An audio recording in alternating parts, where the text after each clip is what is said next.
realistically speaking, what's been happening today and when can we expect the results?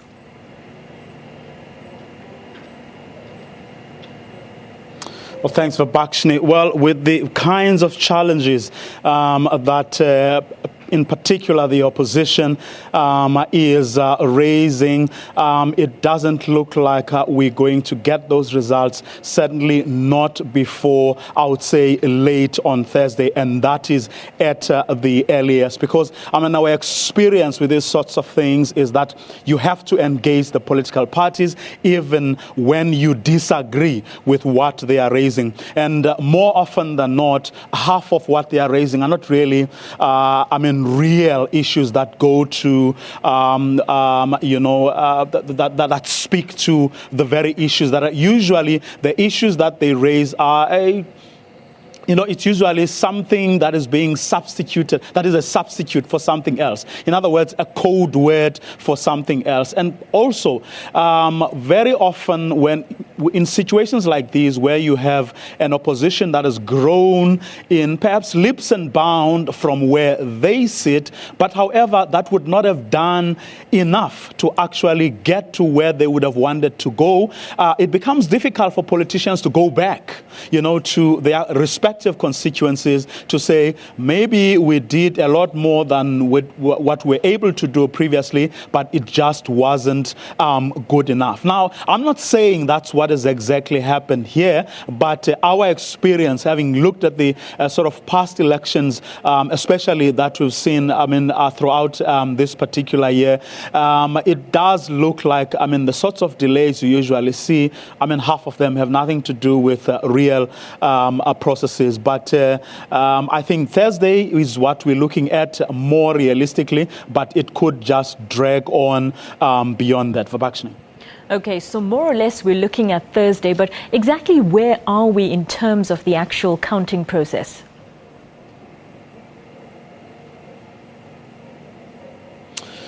Well, the votes that have been counted up until now, you're talking about 10 constituencies out of 264. Now, they still have a very, very long way to go. And as you would have seen in the inset that just played, you're talking about, that constituency alone. You're talking about boxes and boxes that hadn't been looked at. You're talking about people who had stayed overnight looking after those boxes. And it becomes a very tedious and laborious process, even though this country has turned into electronic counting. There's scanning that needs to be done. And these are very new processes. But then again, the experience also is that once they get into the rhythm of it, I think tomorrow is going to be a very critical day. And once they get into the rhythm of it, it sort of tends to get faster, and then the results start trickling in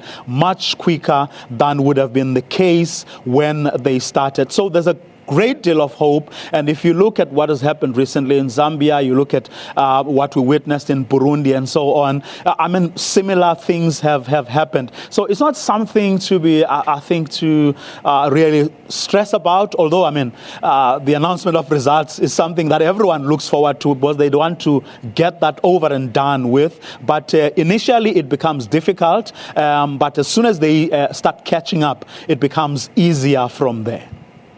So lots more counting still to be done, Vuyo, but what are you gauging from the various opposition political parties? The ruling party seems to be rather confident.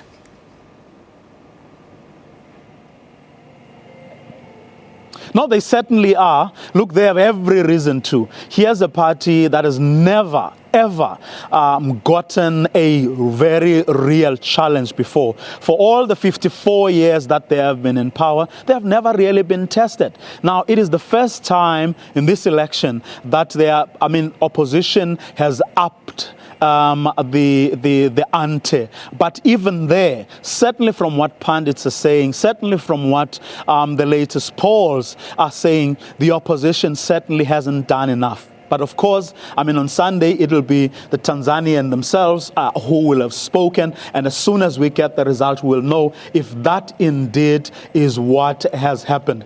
Of course, the opposition on their part, believe that because they have done a hell lot more than they have ever done before, number one. But two, they have been mature in the way that they have approached this particular election. And three, they have someone that they believe was really a draw card, someone that a lot of Tanzanians could relate to than they have ever done in, with any other leader or opposition leader before. So all those things put together give the opposition a good enough reason to believe that this election is theirs. Of course, the outcome of this election is what will tell us the true picture in the end. Certainly not the claims of either the opposition or a coalition or the ruling party itself.